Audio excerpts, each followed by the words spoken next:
¿Qué tal? Buenas noches, ¿cómo están? Vamos a abordar este tema tan interesante de cómo manejar nuestros pensamientos y emociones. Tal vez la primera pregunta que tendríamos que plantearnos es por qué nos interesa este tema de por qué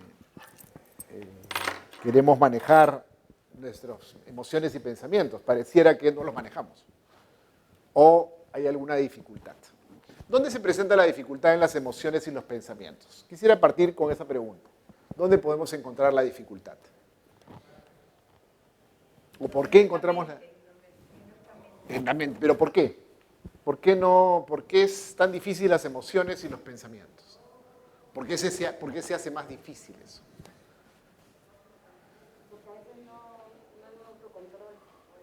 Claro, y además porque no lo podemos visualizar, ¿no?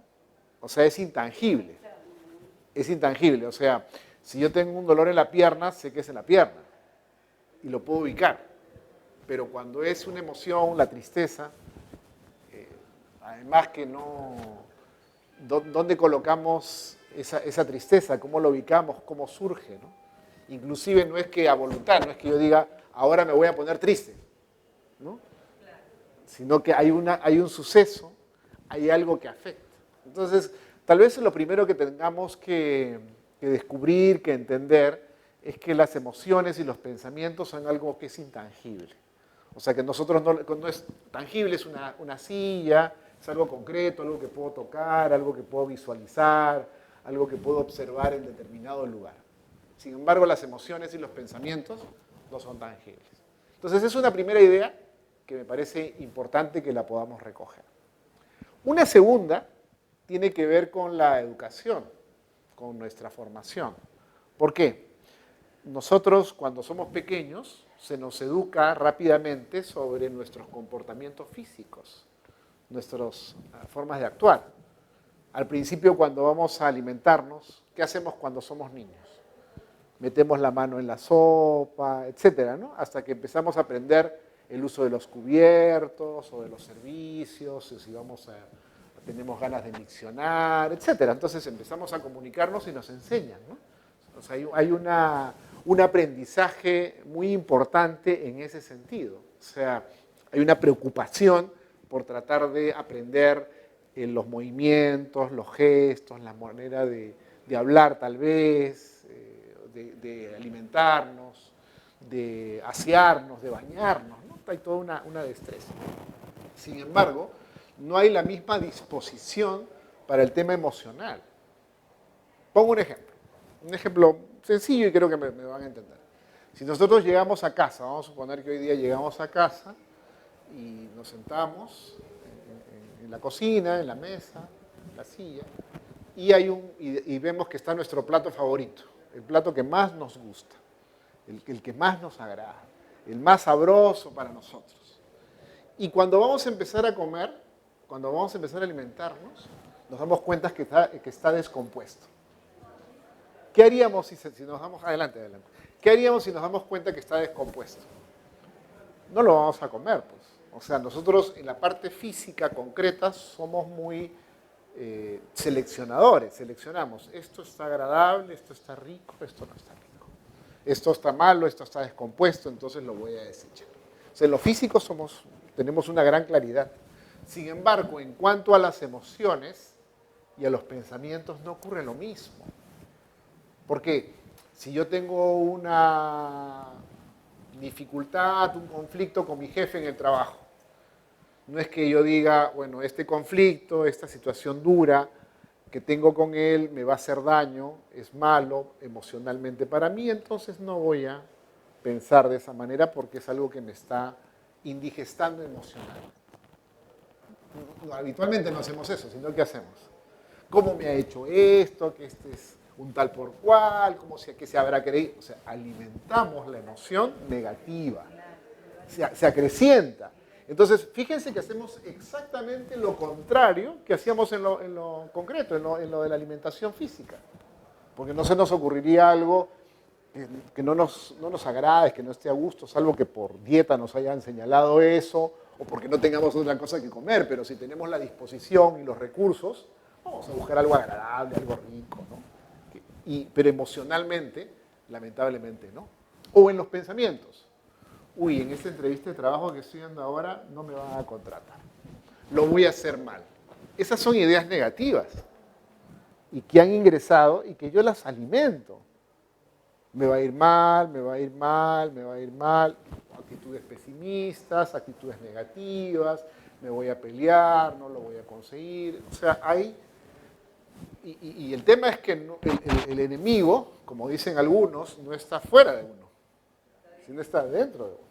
Entonces, por eso es tan interesante este tema de los pensamientos y de las emociones. En realidad, si ustedes revisan la literatura que hay en internet, en las webs, en YouTube, hay muchísimo material variado, hay de todo, ¿no? Hay material que puede ser bueno, pero nuestro enfoque o nuestra preocupación acá en Nueva Acrópolis es enfocar este tema desde una perspectiva filosófica, porque podríamos ir tal vez a un psicólogo y seguramente nos va a dar algunos tips, algunas recomendaciones.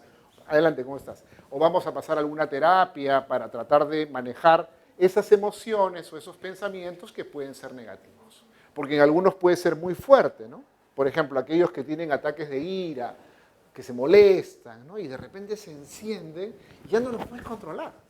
Claro, porque hay una parte racional que se ha anulado por completo, ¿no? La corteza frontal, el cerebro, ha quedado anulado porque hay una emoción muy fuerte que ha ingresado. Pero bueno, dentro de esa perspectiva filosófica, ya que hemos planteado el problema, primero que es intangible, o sea que las emociones y los pensamientos no es algo que yo pueda decir, lo voy a guardar en este cajón. A ver, cuando tenga pensamientos negativos, abro mi cajón, saco pensamientos positivos, ¡chac!, me los pongo y solucionado. No, no es tan simple, ¿no? Porque además la mente va saltando. O sea, justamente esa es una de las características también de la época, que han alimentado mucho a nuestra mente para que salte de una situación a otra. Y además, la forma en la cual estamos desarrollando la vida genera altos niveles de cortisol, o sea, de estados de alerta, que me genera estrés. Entonces, eso también altera toda esa configuración emocional, de pensamientos y del cuerpo, ¿no? Por eso es que en esta época hay muchas enfermedades que son psicosomáticas. Como dicen algunos, lo que tu boca calla, tu cuerpo dice, ¿no? O sea, expresa tu cuerpo aquellas cosas que tú no quieres reconocer o aquellas situaciones que estás enfrentando. Porque tienes miedo, porque tienes temor, porque no lo quieres señalar, porque te quedas callado, porque tienes vanidad, porque tienes orgullo. O sea, hay una variedad de situaciones en las cuales nos va a costar manejar estas emociones y pensamientos. Pero lo vamos a ver desde una perspectiva filosófica, algunas cosas que los puedan ayudar. Por lo menos es la diferencia que quisiera que ustedes puedan encontrar de lo que ustedes podrían leer o ya de repente han leído, seguramente el tema les debe interesar, o pueden ver en mucha literatura que hay hoy día, ¿no? Bien, así que he traído algunas ideas que nos pueden ayudar a entender todo este proceso. Lo primero, ¿no? ¿Qué cosa es importante en cuanto a las emociones y a los pensamientos? Depende de cómo enfocamos lo que vivimos. Depende de nuestra visión de los hechos. ¿Cuál es nuestra visión de los acontecimientos? ¿Por qué es importante la visión de los hechos o los acontecimientos? Porque frente a una misma situación, 5 personas que están acá pueden actuar de forma diferente. O sea, frente a un despido, por ejemplo, una situación que puede generar algún conflicto, ¿no? Difícil. Frente a un despido, algunos se pueden deprimir, algunos pueden estar en cólera, y otros de repente pueden decir, caramba, bueno, esta es una oportunidad de empezar una nueva etapa. Además, ya encontré trabajo. ¿Cuál es mi nuevo trabajo? Buscar trabajo. Claro, o sea, puede ser risible, o sea, nos podemos reír, pero va a depender pues de la actitud, de la mirada que tiene. Hay personas que están en dificultades muy fuertes, muy grandes, sin embargo, tienen una sonrisa, tienen una mirada más tranquila. Entonces, es la visión que tenemos de los hechos. O sea, nuestras emociones, nuestros pensamientos, qué mirada tienen frente a los hechos. Me da miedo, y eso es algo que tendríamos que cuestionarnos. O sea, tendríamos que preguntarnos. O sea, ¿qué cosa es lo que genera determinado tipo de emociones, determinado tipo de pensamientos, determinado tipo de situaciones. Porque también hay frases que hemos recogido seguramente de la infancia, de la niñez, de la adolescencia, y que se han hecho parte de nosotros. Seguramente han escuchado aquel que dice, bueno, a mí siempre me han dicho que soy la oveja negra de la familia. Y tiene ya marcado como un polo, como una camiseta, como una etiqueta, soy la oveja negra de la familia. Entonces siempre soy el bandido, siempre soy el pillo, la pilla, o la que pasa por estas circunstancias, la que siempre genera problemas. Y ya tiene, ¿no? U otros, yo soy lo máximo, porque le han alimentado que siempre es lo máximo, que es el más inteligente, el más simpático, el que siempre es el primer puesto, etcétera, ¿no? Entonces, le marcan determinadas ideas y esas ideas a veces se repiten. O, por el contrario, tú eres torpe, no lo vas a lograr, siempre te equivocas. Entonces, hay una serie de emociones, pensamientos que se han generado a lo largo de nuestra vida. Entonces, por eso es importante, ¿cuál es la visión de los hechos que tenemos? ¿Es trágica? ¿Es una tragedia? ¿Es un drama? ¿Es serena? O sea, ¿cuál es la visión que tenemos? Para tratar de mirar un poco en nuestro interior. Hay algo que decía Sócrates, este filósofo tan conocido, tan importante, si se acuerdan, hablaba del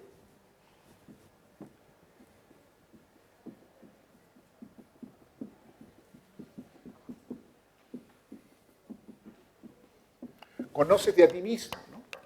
O sea, conocernos. ¿Qué características nosotros tenemos, ¿no? Porque si nosotros no damos una mirada a cómo somos, entonces, porque vamos a tener diversas formas de actuar, desde los temperamentos, y nos vamos a apoyar de repente ahí en la psicología, temperamentos, hay personas que son sanguíneas, hay personas que son flemáticas, hay personas que son melancólicas, hay personas que son biliosas, o sea, la reacción frente a una misma situación no es la misma. Entonces, ¿cómo hemos alimentado eso? ¿O cómo nos han alimentado eso? Hemos tenido un padre o padres que de alguna manera nos han planteado determinadas ideas optimistas o de resiliencia, de ser tolerantes frente a la frustración. Porque hay gente que no tolera la frustración, no le sale bien y estalla. O se deprime, o se paraliza, o se llena de miedo. Fíjense que hicieron un estudio hace algunos años sobre algunos niños en las que se les decía que se les iba a dar un marmelo, un dulce, ¿no? Un helado, si quieren, lo pueden cambiar. Se les va a dar un helado. Le dijo, en 5 minutos yo te voy a dar un helado. Pero si tú aguantas 10 minutos, te voy a dar 2 helados.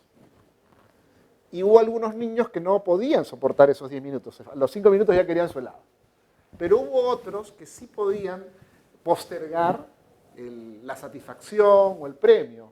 Podían tener mayor capacidad, mayor fortaleza, si se quiere, para poder recibir esa retribución o ese premio, o como quieran llamarle, a los 10 minutos, o sea, el tiempo doble. Se les hizo el seguimiento a estos niños, desde pequeños hasta edad ya más adulta, y se vio que aquellos que habían tenido mayor capacidad de postergar satisfacciones habían sido más exitosos a lo largo de la vida que aquellos que no.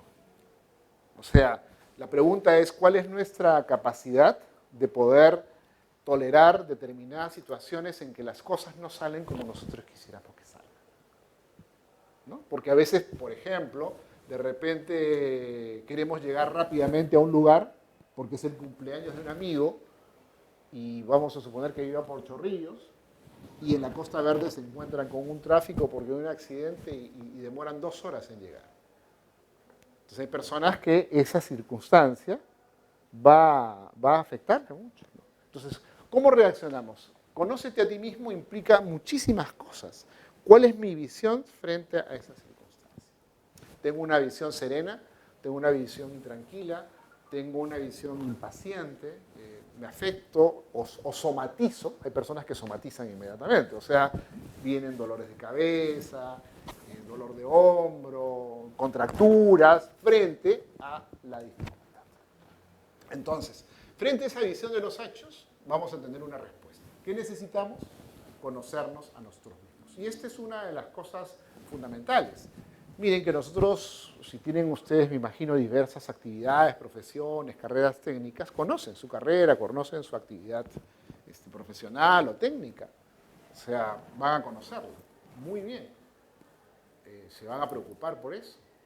O coloco otro ejemplo. Si nosotros quisiéramos comprar una empresa, ¿qué haríamos? ¿Qué es lo que pediríamos antes de comprarla? Porque no la vamos a comprar a ciegas, pues, ¿no? Seguramente vamos a pedir el estado de ganancias y pérdidas, ¿no? Oye, ¿cómo está el activo? ¿Cuánto es el pasivo? ¿Cuánto debe? ¿Cuántas propiedades tiene? ¿Cuánto obtiene mensualmente? O sea, nos preocupamos por querer saber las características de una empresa que queremos comprar. O cuando quieren comprar un celular, ¿qué hacen? Un móvil. Buscan las características, ¿no? O los recursos, ya tengo, no sé, 500, 800, 1000 soles, Samsung, Huawei, Redmi, Note, Xiaomi, etc. Vamos viendo, ¿no? Oye, este tiene estas características. O sea, nos preocupamos por conocer. Fíjense que tenemos una gran preocupación por conocer objetos que vamos a utilizar. Pero no tenemos la misma preocupación para conocernos a nosotros mismos. Y creo que eso es un elemento fundamental, importante. Porque si no logra, porque es lo mismo, si nosotros comprábamos un móvil a ciegas, no sabemos con qué nos vamos a encontrar. Entonces, si yo actúo a ciegas, sin un conocimiento básico de lo que soy, entonces voy a tener muchísimas dificultades. Entonces, de allí esta primera idea frente a la visión de los hechos de conocernos a nosotros mismos. ¿Para qué? Para que podamos visualizar cuáles son los pensamientos y emociones que van a surgir dentro de nosotros. Una segunda pregunta es, ¿somos conscientes de lo que pensamos? ¿Somos conscientes de lo que estamos pensando o aparecen las ideas de repente? Nada más. Muchas veces sí y otras no. Efectivamente, hay algunas cosas que nos damos cuenta que tenemos determinadas características, pero a veces ingresan y no pasan por un filtro. Y esto nos puede jugar algo malo, ¿no? Hemos mirado nuestro mundo interior. ¿Tenemos mundo interior? Todos tenemos un mundo interior. Lo que pasa es que a veces no lo dejamos expresar. ¿Por qué? Porque estamos muy saturados por los medios. Fíjense que hoy día es difícil que alguien se sienta por un momento, y por eso yo agradezco mucho que hayan venido a la charla y que estén atentos y me estén mirando, pero es difícil hoy día que una persona se quede un momento quieta o llegue a un lugar y se ponga a reflexionar sobre sí misma. Porque es casi automático que lo que hagamos, ¿qué cosa es? Mirar el móvil, ¿no? Es casi automático, o sea, ya es una adicción, ¿no? Antes podíamos conversar o intercambiar, o si estábamos, bueno, pensábamos a ver qué voy a hacer hoy día, cómo estoy, o si estaba en la consulta para entrar al dentista, buscaba leer algo, o pensar o recordar en la agenda del día, etc. Pero hoy día tenemos, o sea, estamos tan invadidos por las cosas, o sea, hay mucho ruido por afuera. O sea, nuestra vida está hecha mucho hacia afuera, no está hecha hacia adentro. O sea, hay más, ser más extrovertido, estar más hacia afuera, que estar hacia adentro de nosotros. Y sería interesante dar una mirada también a nuestro mundo interior. Porque de repente hay poesía que a uno le agrada, de repente hay una sensibilidad frente al arte, frente a un amanecer, frente a la naturaleza. O sea, hay muchas cosas maravillosas. Fíjense que inclusive cuando uno va de turismo o va de paseo, gran preocupación de qué hay. Un selfie, pues, ¿no? Para colgar en el Facebook, pues, ¿no? Porque vean que estoy acá, pues no sé, pues estoy en París, estoy en una montaña, estoy hecho esto, ¿no? Hasta cuando, creo que esta es la época que más se ha fotografiado platos de comida en las redes sociales. Claro, oye, mira el ceviche que estoy comiendo. Claro, ¿cómo? Sí, claro, entonces, sí, puede ser que uno quiera comunicar, y creo que tampoco no quiero satanizar eso, pero en nuestro mundo interior, y lo que yo he reflexionado frente a aquello que he vivido,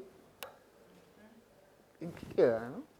El otro día me fui de viaje por Yauyos a un lugar, un refugio, y en lo que iba, hay una parte que era llena de trocha, como 2 horas y media, después de Lunahuaná hacia arriba, y bueno, tomé un camino, en vez de irme hacia la izquierda, había tomado un camino hacia la derecha, ¿no? Y empiezo a subir en unas pendientes, en el auto, ¿no? Llego casi a la parte superior de la montaña, paro un rato el vehículo, y descanso un poco. Y bueno, digo, ya voy a seguir camino, debe ser de frente. Y en eso que me voy a cruzar camino, me cruzo con una persona, con un motorizado, un señor que viene en una moto, y le digo, para allá queda Viñac. Y el señor me dice, se para de repente, ¿no? Porque venía rápido, ¿no? Se para y se detiene y regresa, me dice, no, me dice. Se baja, me dice, ¿puede bajarse? Claro, me dijo. Me dice, ¿usted ve la montaña que está al frente? Sí, le digo. Allá tiene que ir usted. Se ha equivocado de camino. ¿Y qué tengo que hacer ahora? Tengo que bajar pues otra vez y volver a subir la otra montaña. Claro, esta puede ser una circunstancia que puede generar, y pongo el ejemplo, puede generar muchas situaciones. Frustración, molestia, porque ya de hecho la pendiente y con un poquito de abismo, y esto genera, pues, si uno no está acostumbrado, temor, y decir, ¿a qué hora llego? Porque quiero descansar, además que estábamos más de 3.000 metros de altura, etcétera, ¿no? Entonces puede generar frustración. Pero después me quedé reflexionando y pensando y dije, a veces la vida es así, pues, ¿no? Tomamos caminos equivocados y empezamos a recorrer esos caminos equivocados convencidos que está bien, que es correcto. Hasta que cuando hemos llegado a la cumbre nos hemos dado cuenta que ese no era el camino, que nos habíamos equivocado. Y yo podía seguir camino hacia adelante. Y cuando me dijo hay que bajar, a veces hay que desandar lo caminado para volver a empezar. Y volver a subir otra montaña que era la correcta. O otro camino. Entonces, fíjense, ese es un acontecimiento sencillo, simple, que a mí me ha ocurrido, pero eso es algo que puede ocurrirnos a muchas personas, diversas circunstancias, que pueden generar en uno algún grado de respuesta. O sea, qué reflexiones genera en mí situación A, X, Y o Z. O sea, qué cosa es lo que yo puedo responder frente a esas situaciones con las que me encuentro. ¿Qué dice mi mundo interior frente a eso? ¿Cuál es mi reflexión frente a eso? Y eso es tal vez lo que no estamos encontrando ahora. Algún grado de reflexión. Y la filosofía, el enfoque filosófico frente a la vida, te permite generar alguna reflexión. Y yo estoy absolutamente seguro que todos vamos a encontrar algún grado de reflexión. Y si buscamos en cada acontecimiento y cada momento, aún los errores más difíciles, aún los más dolorosos, con toda seguridad alguna respuesta nos van a dar, alguna salida nos van a dar, o como dicen los filósofos, alguna enseñanza me van a dar. Va a encontrar, ¿no? O sea, ¿qué cosa es lo que yo puedo aprender de esta circunstancia? Positiva, buena, agradable, satisfactoria, o triste, dolorosa, difícil. ¿Cuál es la enseñanza que saca? Porque finalmente en la vida nos vamos a llevar pues esos acontecimientos, ¿no? Porque, ¿se acuerdan del primer amor que tuvieron y que perdieron y que se terminó? ¿Cómo nos sentimos cuando ocurrió eso? Profundamente deprimidos, ¿no? Nos derrumbamos. Seguramente queríamos cantar como José José, todo se derrumbó dentro de mí. Que no va a haber otra oportunidad, ¿no? Y en fin, y seguramente sacamos más canciones. Pero y después que pasaron 3 meses, 6 meses, 1 año, o ahora mismo, uno se ríe, ¿no? Oye, mira por qué sufrí, ¿no? Mira qué bobo que fui, o sea, qué tontera, o mira qué apasionado estaba, ¿no? Pero hoy día eso nos genera sonrisa. Y eso tal vez tendríamos que aprender también, que las cosas pasan. Que, como decía un proverbio chino, hay momentos en los cuales el sol ha despuntado y es pleno, pero tendríamos que recordar que habrá un atardecer.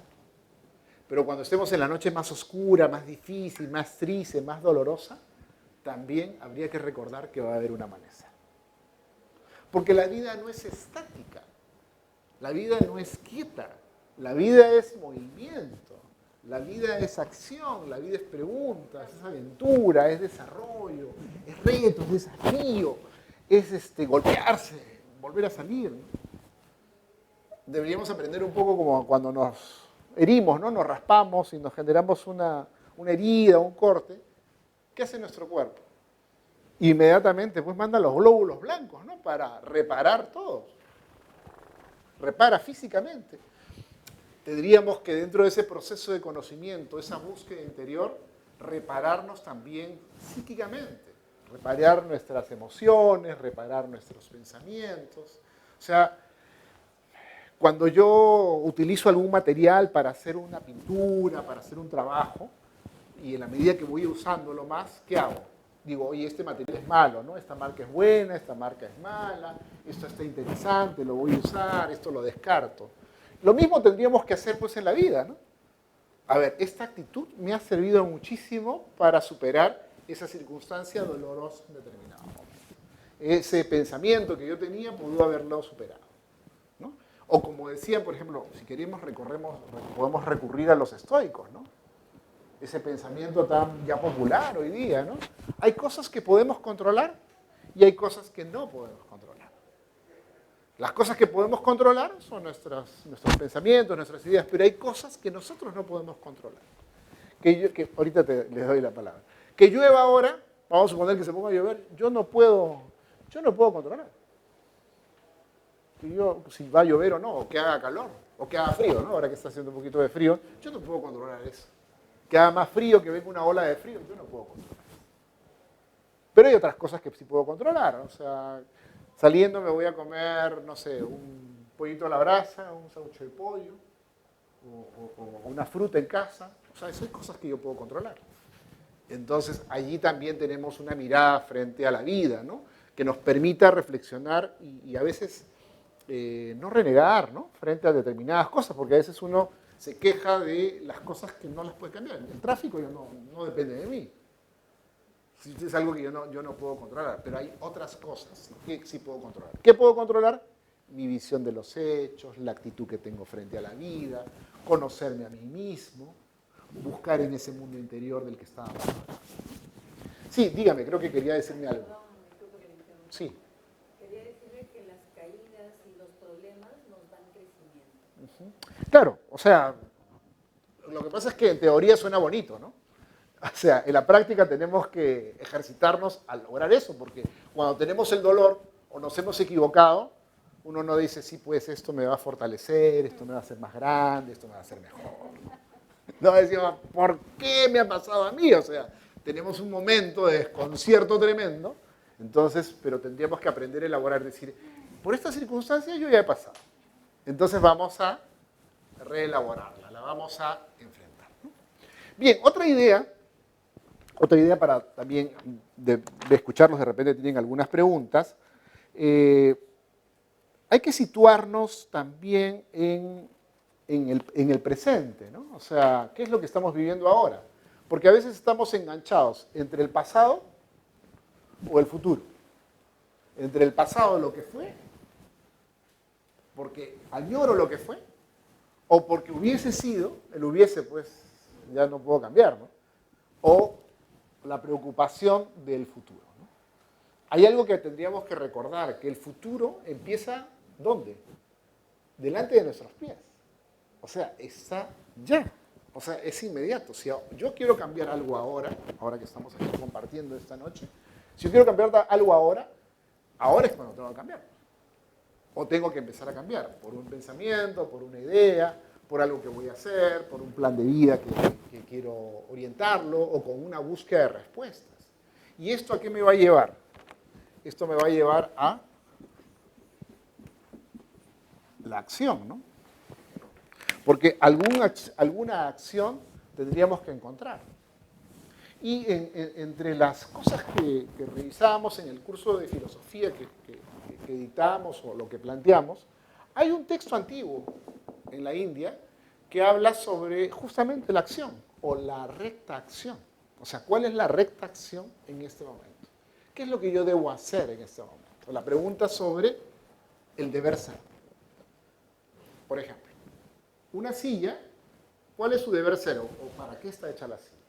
Si una silla no sirve para sentarme, para estar cómodo, deja de ser silla.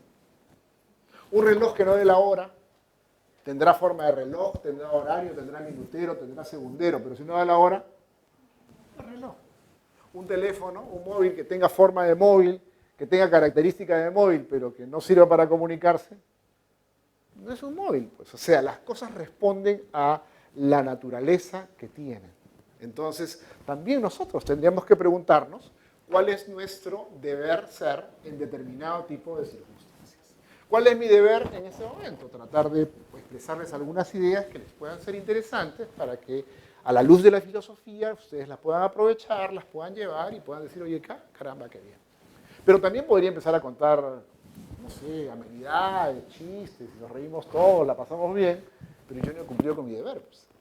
O sea, me he salido de mi deber. Y justamente esa es una de las dificultades que tenemos en la vida actualmente. Las personas se alejan de ese deber ser, o lo sienten como una carga pesada, ¿no? Si las personas que manejan automóvil, motocicleta, bicicleta, los mismos peatones, respetáramos las reglas de tránsito, sería diferente, pues, ¿no? Seguramente por más carros que haya, sería diferente el tráfico. ¿Por qué? Porque vamos a respetar. Porque ¿dónde se dan los conflictos? Cuando justamente yo no respeto eso. Habría que recordar esa frase de los romanos, ¿no? Mi libertad termina donde comienza la del otro. Oye, o sea, yo puedo ser tan libre en tanto y en cuanto no afecte a otro. Entonces, y eso nos haría generar una convivencia, pues, interesante. Porque vamos a poder compartir, vamos a poder convivir. ¿Y por qué nos podemos entender también esta noche? Porque ustedes están escuchando, yo voy hablando y después seguramente me hagan una pregunta y yo los escucharé. O sea, hay una sana convivencia para tratar de encontrar esas diferencias que tenemos. Hay un texto en la India que se llama el Bhagavad Gita.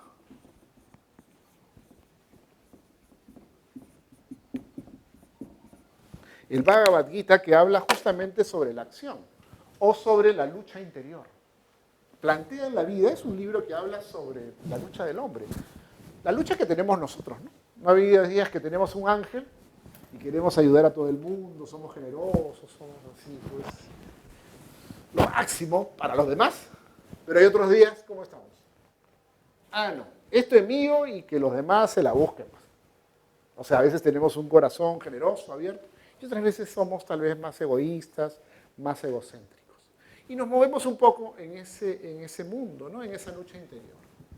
Este texto del Bhagavad Gita, más allá del relato, recoge un tema de la lucha interior.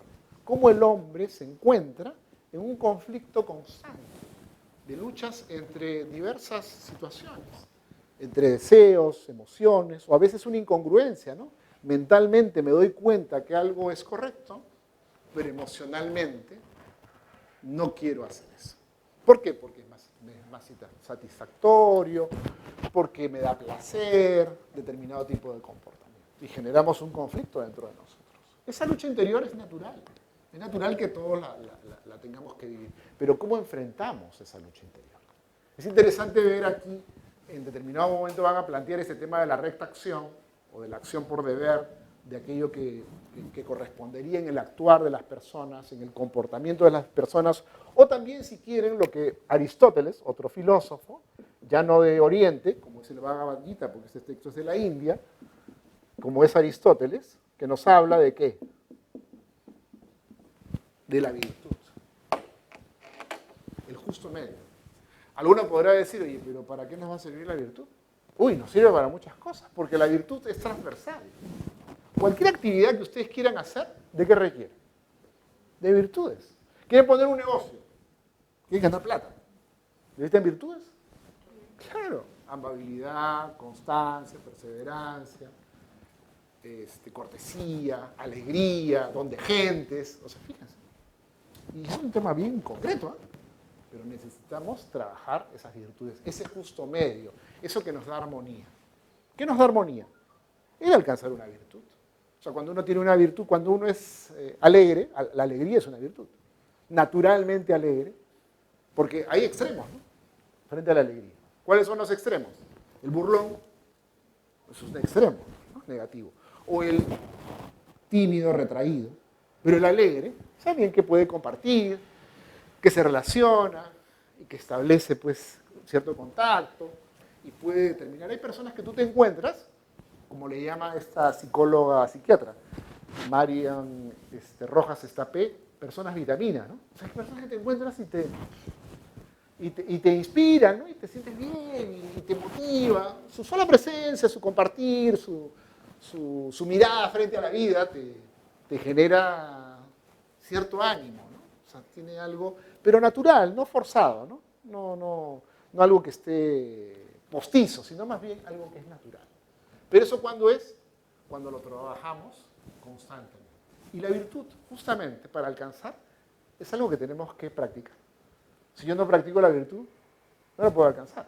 O sea, la virtud no es algo que en teoría, ya quiero ser ordenado.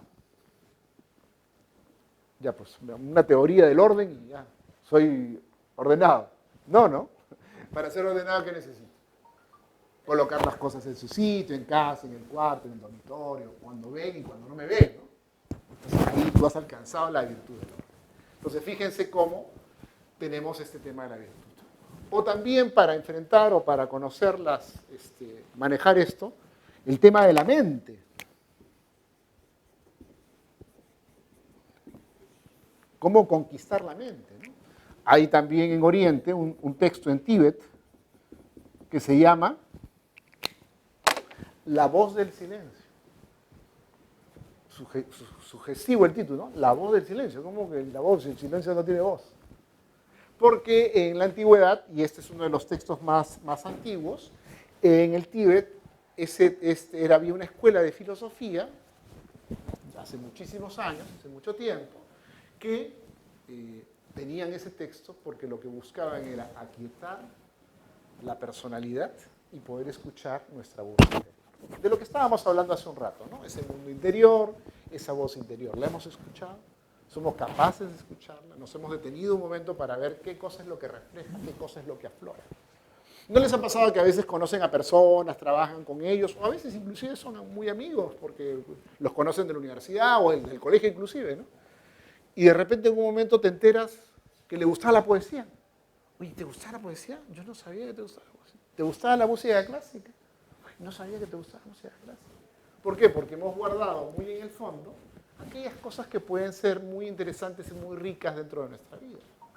¿Por qué no atrevernos a recoger, desarrollar alguna cualidad, algún arte, la pintura, la música? Porque eso nos sensibiliza también. O sea, eso nos da un grado de sensibilidad, nos da un grado diferente para observar o para ver el entorno. Y va a aquietar, ¿no? Porque las mejores maneras de poder enfrentar la vida y de poder desarrollar mejores pensamientos y emociones es aquietar la mente, porque la mente está muy inquieta hoy día. Muy inquieta es aquietarla, sosegarla. ¿Se han dado cuenta que nuestra época es muy reactiva? Es muy reactiva. Antes, hace 40 años, cuando tenías un problema con alguien, alguna dificultad, alguna diferencia, ¿qué hacías? Le voy a aclarar lo que ha pasado. Cogías el teléfono fijo. No está. Ya, voy a ir a su casa. Te ibas. Vas caminando, te tomabas el micro, llegabas. Bueno, entre lo que habías dejado de llamar por teléfono hasta que llegaras, pasaba a veces algunas horas, ¿no? Algún tiempo. ¿Y qué pasaba? Tal vez la furia, se le pasaba, como dice acá nuestra amiga, se le pasaba y la furia o la molestia, o hacía que me medites un poco más, yo creo que mejor se lo digo de esta manera. Y llegabas y ya te podías sentar y más tranquilamente se podía abordar una dificultad. Hoy día, ¿cómo llegan los mensajes? Vía WhatsApp. Entonces, inmediatamente, a veces inclusive hay malas interpretaciones de los mensajes, ¿no? Y le contestan otra cosa y te contesta y hay una ida y vuelta muy reactiva. Entonces, o inclusive desesperación, ¿no? Me ha dejado en visto. Me ha dejado en visto. ¿Por qué no me contesta? Entonces, es muy reactivo. Fíjense, eso es una adicción. Es que se ha generado en nosotros, ¿eh? Lo que pasa es que no nos hemos dado cuenta cómo se ha generado, pero de tanto vivirlo, una buena práctica, si quieren, un ejercicio interesante es silenciar los mensajes. Silenciar y verlos cada hora, cada 2 horas.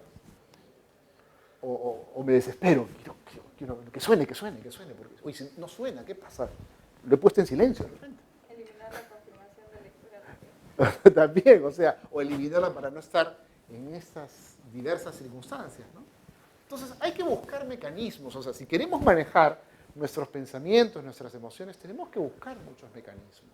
Y la filosofía nos da muchos. ¿Por qué? Porque son enseñanzas que vienen de muchísimo tiempo, milenarias, diversos filósofos, tanto en Oriente como en Occidente, que buscan responder preguntas. U otras, ¿no? Otras preguntas. En la vida, ¿qué suele ocurrir de todas formas? Suele ocurrir crisis, dificultades, crisis, ¿no? Y cuando uno tiene una crisis, todos tenemos una crisis. El que dice, como alguna vez me preguntaba un alumno que se estaba preparando para dictar clases, me dice, hay alguien que me ha preguntado en clase y me ha dicho que todo eso de la dificultad, eso de los retos, no le gusta, que quiere una vida diferente. ¿Qué hace? Yo le digo que se vaya a otro planeta. Pues. Porque la vida contemporánea y la vida en general siempre ha tenido alguna dificultad. O sea, tenemos diversas situaciones de crisis. Cuando nacemos, ¿cómo nacemos? ¿Sonrientes? No, nacimos llorando. ¿Por qué? Porque salimos de un estadio que nos ha acogido, agradable, y de repente tenemos que respirar, se abren los pulmones. ¿Se imaginan qué tal choque, no? ¿Qué tal choque? Y inmediatamente nos tenemos que empezar a adaptar, y vamos viviendo diversas circunstancias, ¿no? Si tenemos frío, si tenemos calor, o emocionalmente, ¿no? El amor que se perdió y que se acabó, y que sufrimos. O sea, empezamos a vivir una serie de crisis. ¿La crisis qué genera? Cambios, pero genera dolor también. Genera dolor. Pero hay un filósofo también, en el budismo, Siddhartha Gautama, el que generó el budismo, hablaba de que el dolor es vehículo de conciencia. O sea, el dolor es algo que me permite darme cuenta que me he equivocado. Porque pónganse a pensar, ¿qué ocurriría? ¿Qué pasaría si no sentiríamos dolor? Físico, por ejemplo. Serio problema. Porque si yo meto el dedo en el interruptor y no siento dolor, ahí no vamos a quedar, pues. Porque ¿qué pasa si yo meto el dedo en el interruptor, en el enchufe? Siento el dolor, o la corriente, es lo mismo, y saco pues la mano inmediatamente. Y de niños somos así. Como Aristóteles también decía, ¿cómo aprendemos a conocer el mundo? ¿Cuál es nuestra primera forma de conocer el mundo? A través de los sentidos. Los sentidos inmediatamente. Antes que la mente, ¿ah? Porque el niño siente algo que le va a quemar, así sea un bebito, se aleja o llora. ¿O acaso si ustedes van por la calle caminando y hay una revuelta y está por caer una piedra, ustedes dicen, allá viene la piedra, entonces tengo que moverme? No, es instintivo. O sea, o van en un vehículo y está por colisionar, está por chocar. Su cuerpo naturalmente va al otro lado, no es que, vamos a chocar, entonces tengo que irme hacia el otro lado. No. O aparece un Doberman, un Bulldog, un Pitbull, y nos va a empezar a perseguir. Se inyecta adrenalina inmediatamente en nuestro cuerpo. No es que, allá viene el Bulldog, tiene que haber adrenalina en mi corazón, adrenalina en mi corazón. No. O sea, ya nos comió el perro, pues si hacemos eso. O sea, se inyecta de tal manera, te manda el cortisol, o sea, un estado de alerta, te pone fuerza en los músculos y empiezas a correr.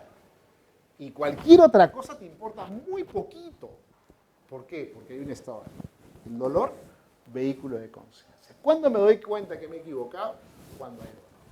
El dolor es una forma, una manifestación de decirme me he equivocado o algo no anda bien. Cuando tenemos fiebre, es una manifestación de que estamos enfermos. O de que hay un desorden dentro de nosotros y que tenemos que buscar el equilibrio. Cuando tenemos una indigestión, se nos afloja el estómago, es una manifestación de que algo no está funcionando bien. Entonces el dolor de alguna forma nos ayuda a darnos cuenta de eso. Sí, dígame. Entonces podríamos deducir que el dolor es parte de la vida, más el sufrimiento es una decisión. Claro, lo que pasa es que el dolor va a estar ahí y ¿qué hacemos frente al dolor? Por eso es que El Siddhartha Gautama, el Buda, decía, primera premisa, el dolor existe. ¿El dolor es qué? El dolor existe. Ajá. Entonces, y si partiéramos de eso, cuando tengamos alguna situación difícil, diríamos, es parte de la vida. O sea, es parte de lo que yo tengo que vivir, es parte de lo que yo tengo que aprender y es parte de lo que yo tengo que enfrentar. Bien, ahí tenemos algunas ideas que nos pueden servir a partir de la filosofía, ¿no? Y que nos pueden ayudar a tratar de encontrar respuestas, especialmente en un mundo tan complicado, ¿no? Yo traje ahí de unas revistas de ciencia que había estado revisando, decía lo siguiente, me parece interesante. Dice, nuestros pensamientos, sentimientos y creencias tienen un efecto en nuestra expresión genética, fíjense, en nuestra expresión genética y en la composición química de nuestros cuerpos. O sea, cómo reaccionamos con las emociones pueden generar, por ejemplo, está hoy día estudiado a través de la epigenética, de que todos podemos tener las probabilidades de tener, por ejemplo, un cáncer. Pero ¿por qué en algunos se manifiesta y en otros no se manifiesta? O tenemos la posibilidad de tener alguna enfermedad, pero la reacción va a ser diferente. Justamente por las emociones, sentimientos. Los altos niveles de estrés bloquean los recursos bioquímicos de la reparación celular y matan las células cerebrales. La hormona del estrés, cortisol, es conocida por tener una gran cantidad de efectos negativos.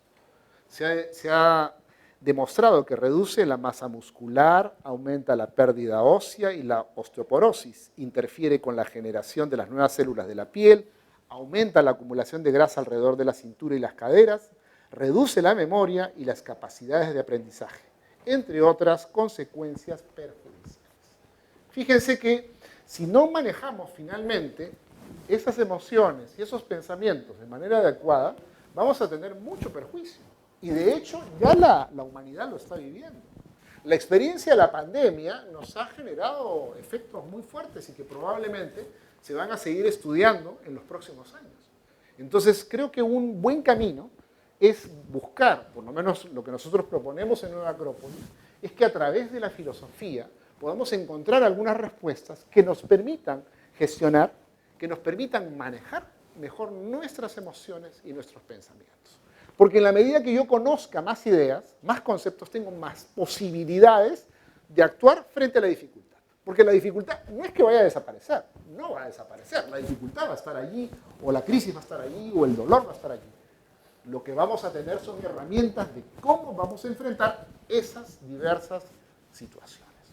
Y eso es, creo que, algo que podríamos verlo en forma interesante. Bien. Sí, preguntas ahora quiero... ¿La fe podría ayudar ahí?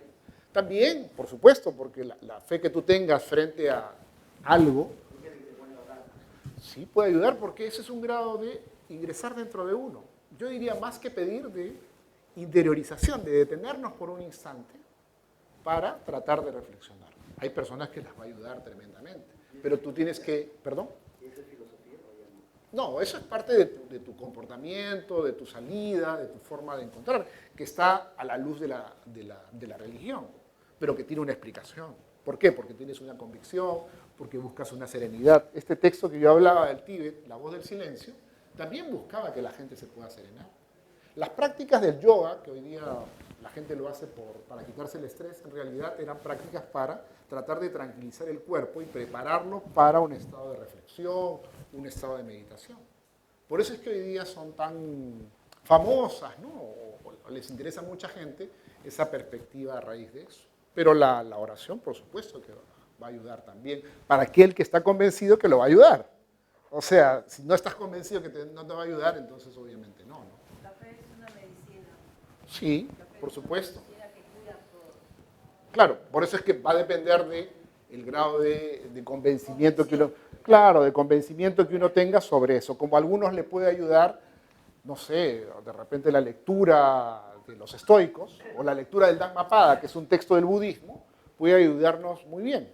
A ver, justo acá me ha traído algunos textos, ¿no? Por ejemplo, este es el Dhammapada, este es el budismo, ¿no? O este es La voz del silencio, el libro que les hablaba del Tíbet. En este el Dhammapada, por ejemplo, hay unos versos que se llaman los versos gemelos. Y los versos gemelos dicen, ¿no? Solamente les leo este par de párrafos, y de ahí si tienen preguntas. La condición humana está dirigida por la mente. Prima en ella la mente. Está hecha de mente. Si uno habla o actúa con mente perversa, la desgracia lo sigue como la rueda sigue los pasos del buey. Versos gemelos, ahora el positivo, ¿no? La condición humana está dirigida por la mente, prima en ella la mente, está hecha de mente. Si uno habla o actúa con mente pura, la felicidad lo sigue como su sombra, que nunca lo abandona. O sea, todo depende de cómo alimentamos nuestra mente. Por eso es que vamos y además, fíjense, es interesante ver cómo lo que yo alimento como pensamientos y como emociones, ¿a dónde se va a expresar? En mi rostro, en mi lenguaje no verbal. Porque hay gente que tú ves y te parece apacible, te parece cercana, simpática, y genera cierta simpatía, ¿no? Y a veces no es una apariencia física. Sócrates, del que hablábamos al principio, saben que era feo, ¿no? O sea, históricamente decían que era feo. O sea, no era guapo, pues, ¿no? Pero tenía un carisma tremendo, extraordinario. Porque no es la apariencia física, sino lo que tú llevas dentro y puedes proyectar. Bien, estas son algunas ideas que creo les pueden ayudar para el manejo de nuestros pensamientos y emociones. Pero antes de terminar, y tengo ahí un poemita que quería leerles, repárteles por favor. Ahí les voy a dejar de regalo un poemita de Poseidón. Poseidón era un dios de los terremotos. ¿Y por qué les doy de regalo ese poema del dios de los terremotos? Porque a veces las dificultades, las emociones, los pensamientos nos generan tremendos terremotos, tremendas circunstancias que hacen que tengamos que reaccionar o actuar de alguna manera, ¿no? Creo que, a ver si les terminan de repartir. Creo que ya todos tienen, ¿no? Por allá. Bien, y a veces en la vida, cuando nos encontramos con una dificultad, cuando nos encontramos con un dolor, a veces nos paraliza y sentimos que nos derrumbamos. Entonces por eso dice así: vencer los terremotos de la vida. Poseidón, dios de los mares y los terremotos, yo impulso a los barcos y los llevo a buen destino. Yo arrastro a los presuntuosos a las tormentas, para desterrar sus orgullos y vanidades, para callar sus insolencias. Muevo la tierra por dentro. Por eso soy el dios de los temblores.